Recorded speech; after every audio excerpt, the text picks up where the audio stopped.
we tend to think that limits, dependence, those are obstacles that we need to overcome to flourish. The reality is that they're actually the very path to freedom. Freedom being obedience to God, to give yourself and love to God and to neighbor. You're not free unless you can do that. What happens when technology is not just something we use, but something that quietly catechizes us or forms us? Phones in our hands, algorithms shaping attention, tools mediating relationships, innovations reworking our labor. Well, technology accompanies us in so many places, waking and sleeping, work, worship, recreation, and rest. So today, we're going to explore the Faith in Science and Technology Initiative at LeTourneau University, a group of scholars with foundational questions we must ask before we build the next thing. So let me welcome you to Nuance, where we seek to be faithful in the public square. And as always, please like, share, leave a comment. It helps the algorithms pick us up and spread this good content even further. I'm Case Thorp, and glad to have you with us. And I'm also glad to welcome Dr. Jonathan Lett. Jonathan, welcome. Thanks for having me, Case. Good to have you. I was in Longview a couple months back and got to know Jonathan's community and his church, One Hope Presbyterian, which is an awesome place to be. I'd never been to Longview, Texas. You're not originally from there. I'd never been here until I applied for the job, actually, or even heard of it. So yeah, I'm with you. Well, and I learned too a lot about LeTourneau. Wouldn't I be correct in saying that LeTourneau is sort of the MIT of Christian universities? Yeah, I mean, we're certainly aspirationally looking at that sort of thing. We are a Polytechnic Christian university, whereas most Christian universities are liberal arts schools with a little STEM stuff going on. We're basically the inverse of that. Yeah. That's really cool. Has that long been an emphasis for LeTourneau, or like you said, you're moving into that more and more? Yeah. So, most universities right now are trying not to become technical schools, kind of reduced to trade schools. And we started as a technical institute, as a trade school, and so then became a university. So we do have this saga, so to speak, of being a very technically oriented school. And so what's newer for us is to add more and more theological and philosophical reflection, and then keep that going. And spiritual formation has been, central to this mission from the beginning. So, well, friends, Dr. Jonathan Lett is the director at LeTourneau of the university's Faith, Science, and Technology Initiative, and an associate pastor of theology. He attended Duke University for his master's and St. Andrews University in Scotland for a PhD in theology. Dude, I'm so jealous. I'm so jealous. One day, I don't need it, but I'm just going to, because I'm a nerd, I want to do it. I'm going to St. Andrews. I'm jealous of my former self. Well, my sister told me never get out of school. Never get out of school. Well, his work has appeared in Modern Theology, the Journal of Biblical Literature, the Blackwell Companion to Karl Barth, and he has experience in both collegiate ministry and chaplaincy. Now, LeTourneau's Faith, Science, and Technology Initiative exists to foster cross-disciplinary conversation about the most basic, most contested questions in the modern world, questions that inform every academic discipline, such as, what is a person? How do humans flourish? What does a flourishing society look like? So, Jonathan, tell me, what is your research emphasis in these particular realms, but also in your overall career right now? Yeah. Well, I was just sharing this with a class that I'm teaching yesterday, sort of my vocation, how I found myself thinking about technology and theology. Started when I was a master's student at Duke, and they have an amazing theology and medicine program and great bioethics there. And my wife is a nurse. And so she worked at Duke Hospital. I worked at Duke as a student. And the short story of it is I took a class on Calvin, of all people. Woo. And we were studying his thought on suffering. And my professor, Alan Verhey, said, you're not going to be able to understand Calvin's view of suffering unless we go back in time and try to recover some of these lost instincts, because we just have completely different expectations about suffering than they do. So he basically goes through the history of modern medicine, and I walk out of that classroom with my head spinning and the world's flipped, right? Because I think I'm at the center of it all, right here, this beautiful Gothic chapel. And I realized, actually, my wife's, the hospital, which you can't quite see because there's beautiful Gothic facades in front of it, that's actually the center. That's where everyone learns what life means, what death means, what suffering means, what a good life looks like. And so I just realized, oh, wow, I can't just do theology in isolation of these really important shaping forces. So medicine and technology, go hand in hand. And so that was really the beginning of it. I then studied a more traditional topic for my PhD. I studied Karl Barth and his doctrine of creation. And I thought, well, that's the main thing I'm doing. The technology or bioethics, that was, just a phase. So I get this job at LeTourneau, and in a couple of years, from being here in a Polytechnic setting, start to shift my research, and with the aid of some fellowships, and start to think about technology again. And so it comes full circle. And I think that my training, by thinking about the nature and order of being a creature, I can't think of a better training to ask questions about technology, because all these questions about technology, they presuppose answers to a prior question about what does it mean to be human. So before you can decide what we should do with tech or how we should make it, you've got to figure out what it means to be human. And so I've just finished a book on Barth's view of nature, of created nature. So hopefully that'll be out at the end of this year. And right. What's the title? It is called Karl Barth as Theologian of Nature, Christ and the Order of Creation. Awesome. Yeah. So most people don't think that Barth has too much to say about the importance of created nature and order, because he rejects natural theology. And so I argue, actually, he has a lot to say. There's just some misunderstandings about what he means. He has a lot to say on everything. Yeah, he does. That's the truth. I'm curious, just as a side note, have you read or come across the work of Bruce McCormick in your Barth studies? Oh, yeah.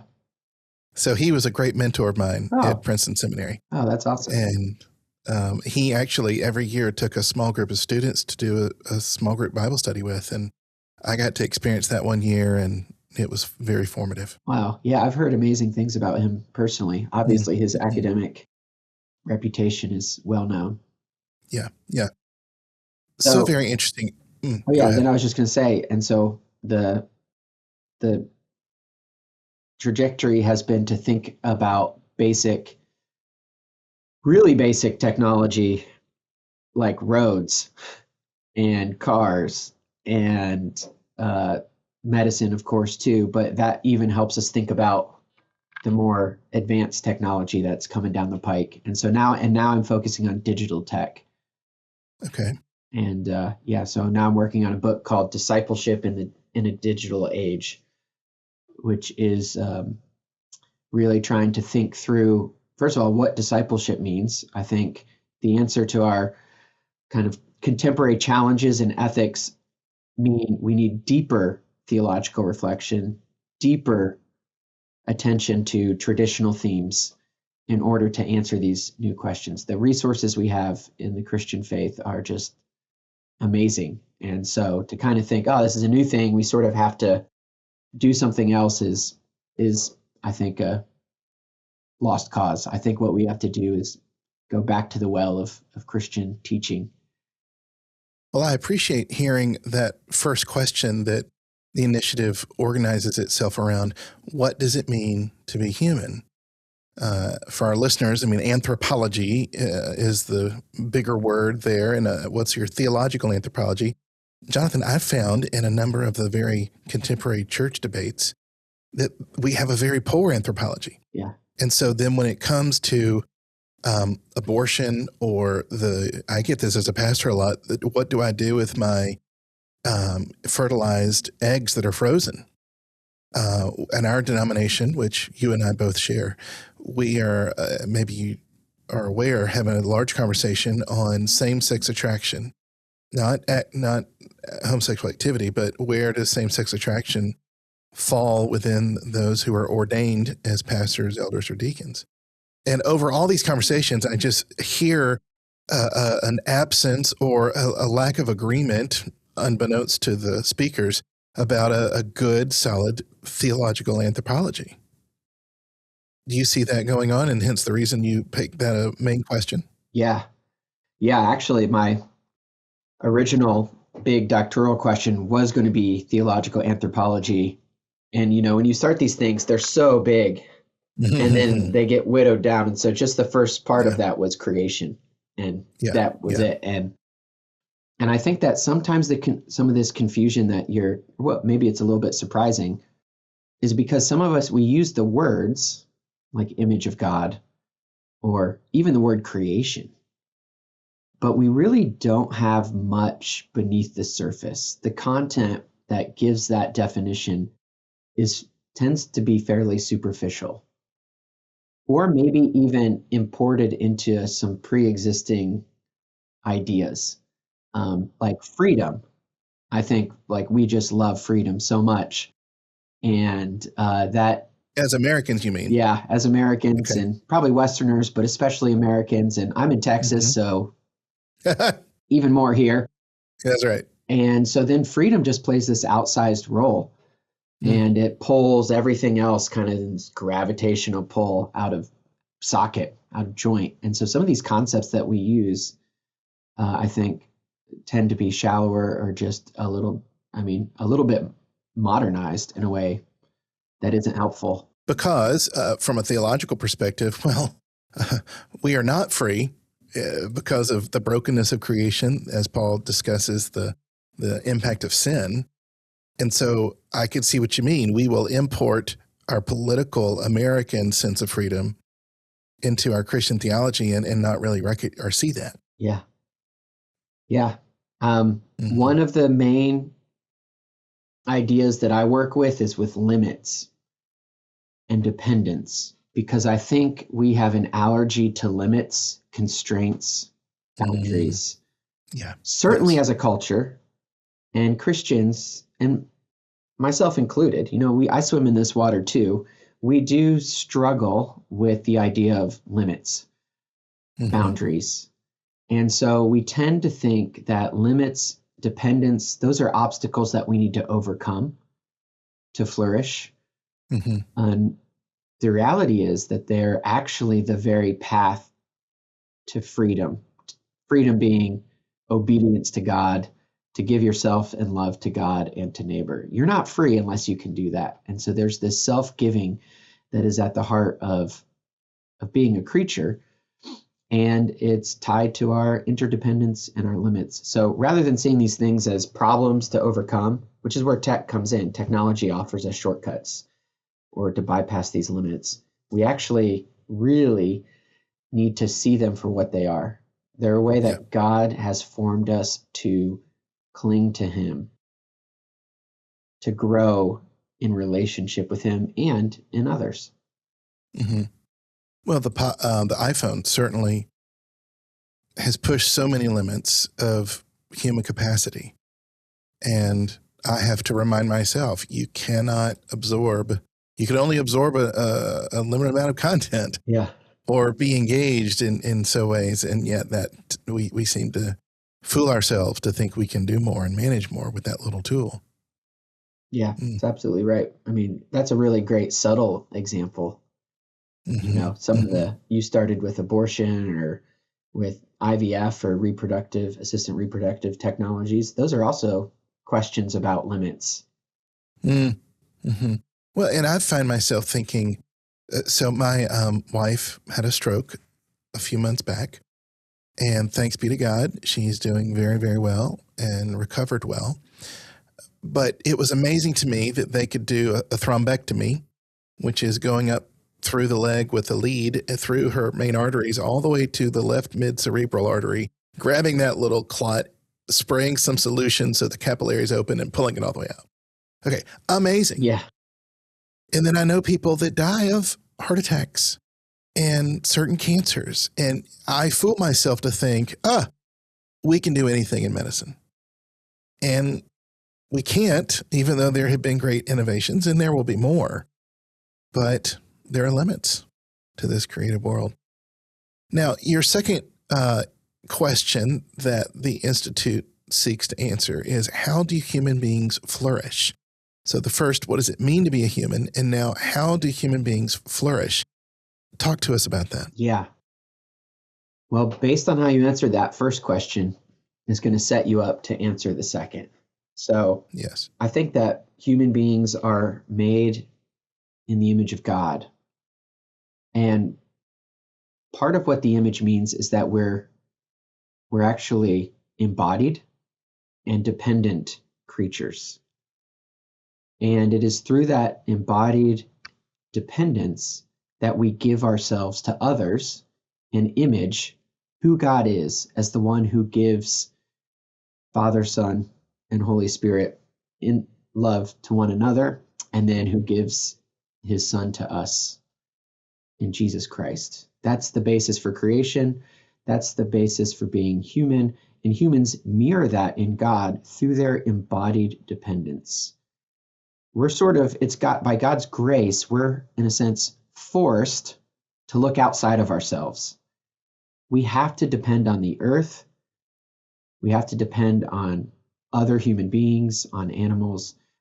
And that isn't a bad thing. That's actually the way that God moves us outside of ourselves and into deeper life with himself and his creation. And so for flourishing, we need to keep those things in mind because we want to create lives that are ordered or oriented towards giving ourselves to God, to neighbor, to creation.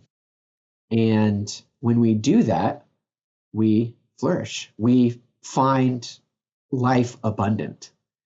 And you can tell that right up front, this picture of flourishing has a kind of suffering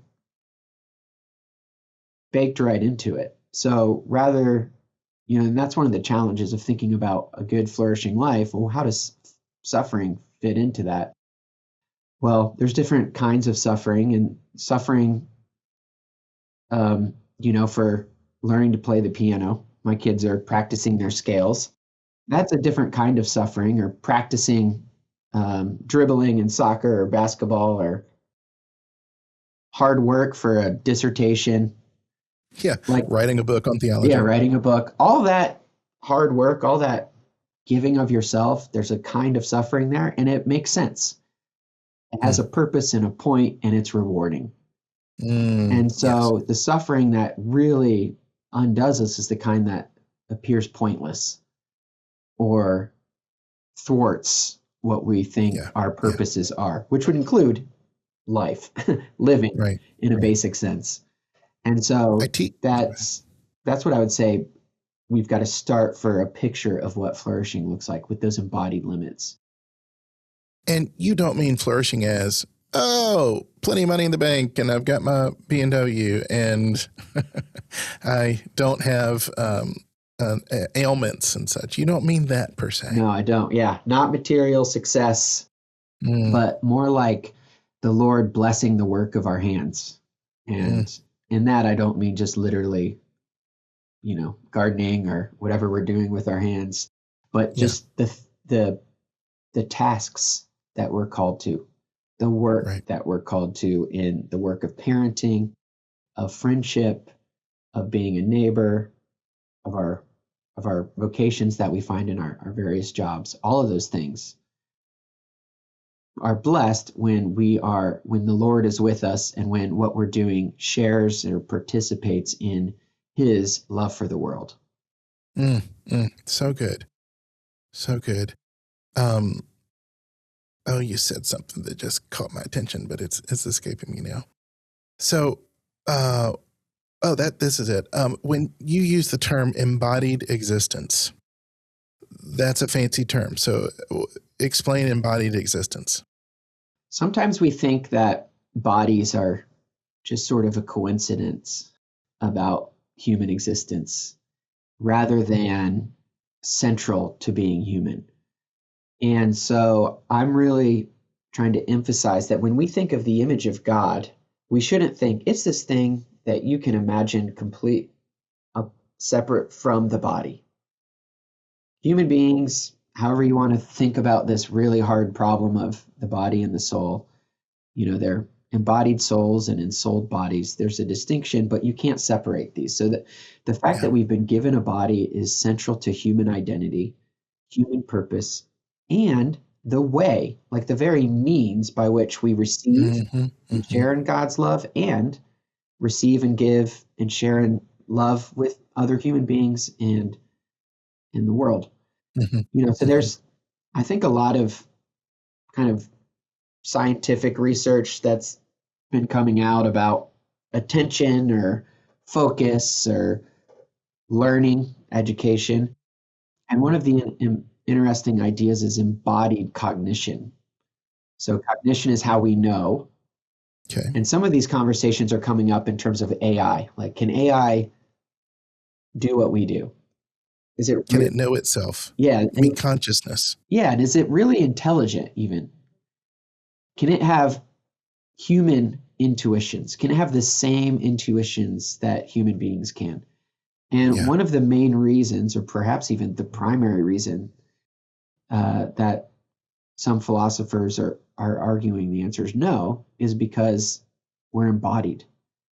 Yeah. And there is very subtle ways that being embodied helps us intuit, helps us perceive, helps us make judgments. And, right. when I teach a class, I tell my students the studies that have been done about how much you can retain reading a book versus reading something on a screen. So like a physical book. I love them. Like I prefer them. Yeah, like there's something tactile. Yes, they're my friends. They live with me. Yeah. Look at all the books behind me and behind you. I don't, no offense to any listeners who do this, but I don't get the whole Kindle thing. I could see why, if you didn't care about what you were reading. But if I need a relationship with what I'm reading, and I need to mark it up, I need to touch it, and that's not just sort of, it's kind of me and my eccentricities, but it's also being human. So it's the same thing in a classroom. The fact that there's an embodied person there, and the way they move, their even their humor, like where they stand in the classroom. I don't like online learning. Yeah. All that stuff it really does make a difference. So it just points to this idea that being embodied matters, and it's essential to being human. And that's what the resurrection really affirms. The debates in 1 Corinthians that Paul seems to be addressing are all about what kind of body do we have in the resurrection. Right. It's not even the key thing is the redemption of our bodies, Romans 8. And then the question is, well, what's that body going to be like? Rather than thinking about the architecture of heaven, the issue is, what's that body going to be like? That's actually kind of hard to believe. Can you explain to me how that works? And so again, we have the incarnation, we have the resurrection. These things show that it's just not an accident that human beings were created this way. I think it shows us that God always intended human beings to know him through embodied life. Right. And for that reason, we emphasize spiritual formation through so many elements of the collaborative. This is not just an intellectual endeavor to pour more ideas in one's head, but that we are practicing the ways of being with God the church has historically enjoyed. Now, Augustine, 4th, 5th century theologian, was big in what you're discussing. I think it was sort of a reaction to his time as in the Manichae religion, where they thought light and soul and purity, getting rid of the ugly dangers of the body, was so important. Talk about how Barth approached this, and was he in line with Augustine or had critiques? Yeah, it's a good question. So what's similar is they're both speaking directly into their context. And for everybody to know, Karl Barth was a 20th century theologian and from Germany, Switzerland, really, and encountered Nazis and a lot of the issues of the mid-20th century. Yeah, and so one of the interesting things when he spends a lot of time talking about the human person is that he really doesn't think, first of all, that you can say anything that matters ultimately unless you understand the way that human beings are made in the image of Jesus Christ. So Jesus Christ is the template for humans, rather than thinking, oh, there's this human, and then Jesus sort of matches that. So there's it's, complicated and controversial, but, the idea here is that the incarnation is not God's plan B. It's not God's backup plan or safety net. God always intended to dwell with human beings in bodily form. And I think there's really good reason to see that biblically. But when Barth thinks about how to understand the human being, his context is is with a burgeoning field of psychology and science. Sure. And so he overlapped a bit with Freud. Yeah. Do we know if they ever met? I don't know if they did. I'll have to ask Chat. Yeah. Dietrich Bonhoeffer's father, from what I understand, sort of corresponded or debated Freud, because he was the leading psychiatrist in Germany for a while, in Berlin. So Barth is engaging psychiatry and psychology and science, and he calls these things kind of like epiphenomena. So they're sort of like the things on the surface. Now, the things on the surface, explain that. So it's not like the main thing, it's on the surface of it. So it's above what's going on underneath. So if you think of like little bubbles in the surf in the ocean or something like that, like the bubbles are the result of what's underneath, right? The tide, the rocks, the current, all of that stuff. And so he's saying, look, when we talk about human beings psychologically, biologically, these things stem from their core identity, and that they are made for God and for others, and that they are body and soul in a given time and place. And so he really thinks, I used his phrase earlier, actually, he thinks that human beings are ensouled bodies and embodied souls. And he thinks if I can say it this way, embodied souls, and then flip it and say ensouled bodies, then even though I'm saying body and soul are distinct, I'm not ever thinking of one in isolation of the other. And so that's just his way of really trying to hold these together. And it's totally good. I mean, some of like Augustine, Augustine really is fairly radical in how good he thinks human beings are. Because of course he thinks desire, is distorted. Sure. But his corrupted. Underlying point is our desire for romance, or, he's talking about his own life, his desire for sex, his desire to belong, his ambition, all of that stuff comes from a fundamentally good desire to be known and to know, to love and to be loved.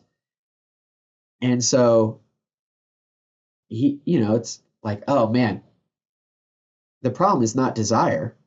The problem is that you don't love the right thing in the right way. It's not that you have too Yeah. much desire, it's that you Yeah. have the wrong kind of desire in the wrong kind of way and for the wrong sorts of things.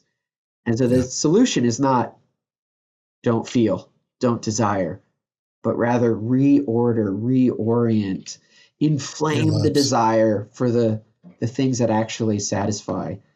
Mm. And I think Barth is going to be less. He's not going to focus on desire in the same way, but Mhm. he thinks that human beings are just made for joy. And one of the more surprising things is that he thinks that human beings sort of can't help it but enjoy fellowship with one another. So he sort of thinks, all right, like think about how sinful people are. Think of like horrible human beings, Mm. like just totally depraved. They Right. still enjoy fellowship, Sure. friendship, some kind of. And so he's saying, look how good we're made. Even the most wicked of us can't quite get rid of this fact that we were made for fellowship with God and with other people. So, so I think that both of them are very subtle, very sophisticated, very nuanced Mm. Mm. in how We they, like that. yep, in how they affirm the radical goodness and embodied nature of being human, Mm. and at the same time acknowledge how insidious sin is in distorting that. Sure. Okay, this is fantastic. So the initiative at LeTourneau first asks, what does it mean to be human? We've covered how do human beings flourish? And then this third and final emphasis, what does a flourishing society look like? So Jonathan, what does a flourishing society look like? Yeah, I'll just say I don't know right off the bat. You mean it's not when the Republicans or the Democrats are in charge? I mean, I just think about a lot of toothpaste is out of the tube already Mm. in our world, and it can't go In back terms in. of, mhm. So I do have some ideas. So I do have some ideas for sure. But the question itself that I think we need to ask is comes from this recognition, which again strikes, I think, at the heart of a particularly American sensibility, especially a Texan one, which is each person needs to decide for themselves how they want to live their life. That's sort of the founding ethos in America, in a sense. Each person has the right for life, liberty, and the pursuit of happiness. So as long as you pursue your goal of happiness, however you define it, and I pursue my goal of happiness, however I define it, we're good, so long as we don't get in each other's ways. Now, what is painfully obvious right now is that we used to have more shared values, a shared Right. sense of Right. what that happiness and good life look like. Sure. And now we don't. It's completely up for grabs. And we have incredibly differing views of that. And we've always had issues. Abortion, you brought up, is a key issue. You just can't Yeah. sort of not legislate something about that. Well, and slavery. Or slavery. And uh, the suffrage movement. I mean, yeah, there's all sorts of mhm. things like public education, maybe healthcare or Yeah. something. Yeah. But, we've made different decisions about healthcare versus about education in terms of in what way is it a public good, right? So Right. we fund education in a way that we don't fund or regulate healthcare, even though healthcare is very regulated and very funded Yeah. federally in a way. So that's just to say that we have these common goods, and then one of the traps with technology, and there's actually a documented ideology, like a worldview Mhm. that's called the Silicon Valley ideology. Ooh, tell us And more. that is basically, I'm just making this piece of technology and you can use it however you want or don't use it. But I'm not really like forcing it on anyone. Or responsible for its Or, shortcomings. yes, exactly. And so Hmm. that is a huge question right now, Yeah. responsibility. So, hey, I just made Facebook. Facebook has been probably the textbook example Hmm. because of Hmm. its um, important role, but also because of its court battles. And, Yeah. Facebook, you can use it any way you want. It's not forcing anyone to use it, but the reality Right. is, Facebook has been kind of like a road. It's the infrastructure Sure. for Sure. news. It's replaced news. Oh, I know. It's I know transformed media. It's transformed how we know what we know. what we I know. have found I'll go on X, Twitter, and the little magnifying glass for search and hit news. And it will help me figure out what's the most important thing, or not important, but what's the most talked about thing. And I will use that as sort of a guide then to filter my reading of Wall Street Journal, New York Times, other media outlets. And I also have found, especially when an event happens, inauguration or even a tragedy, you get much faster information on Twitter. Now there's lies and made up stuff, but on the whole, it's interesting. Yeah, for sure. And so, the point here is we just can't sort of say, oh, there don't have to be any public decisions about these things. We can just leave it to individuals to do what they Interest want. That's corporations just to do not that. how technology works. No. And Or human greed behind those companies. yeah, right. Exactly. Yeah. The business Mm-hmm, models mm-hmm. do not match their stated goals. How I wish I could have been a fly on the wall in that first meeting of Facebook's staff when somebody posted something that was just even shocking to them. Yeah. And they looked at each other like, what do we do? Yeah. Mm-hmm. Well, I am a big fan of Simone Weil as a theologian. And she was a 20th century French existentialist in many ways, for those that may not have heard of Simone.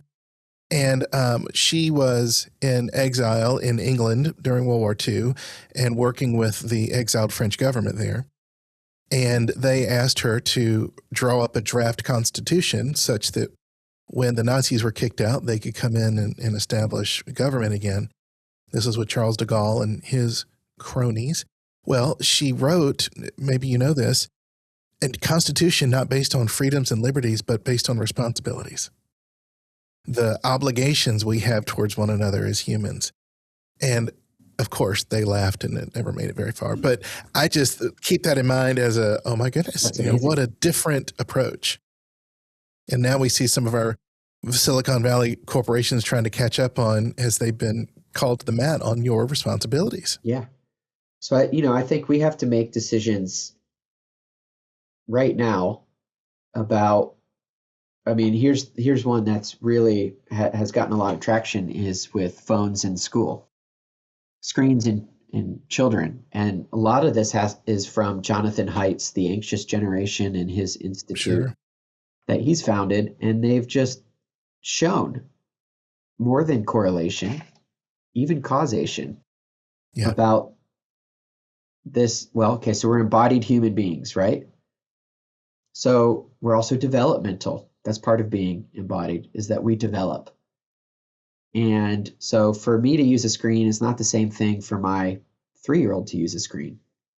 And that just like it's not the same thing for me to have alcohol, as that's very different for someone who's 10, 12, 16, 18 possibly, depending on development, because we know the frontal cortex isn't finished. But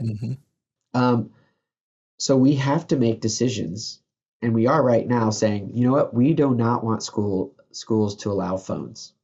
We want to try to create a as screen-free childhood as possible. And so that's a perfect example of how we have to decide what kind of society we need and what are those necessary conditions to get us to flourishing. So if we, so mental health is something that gets universal agreement on, like that matters, and we could rally around that. And so it's just so clear that screens for children and teens are harming mental health, that we have a epidemic on our hands. And so we've got to change our society in our use of screens.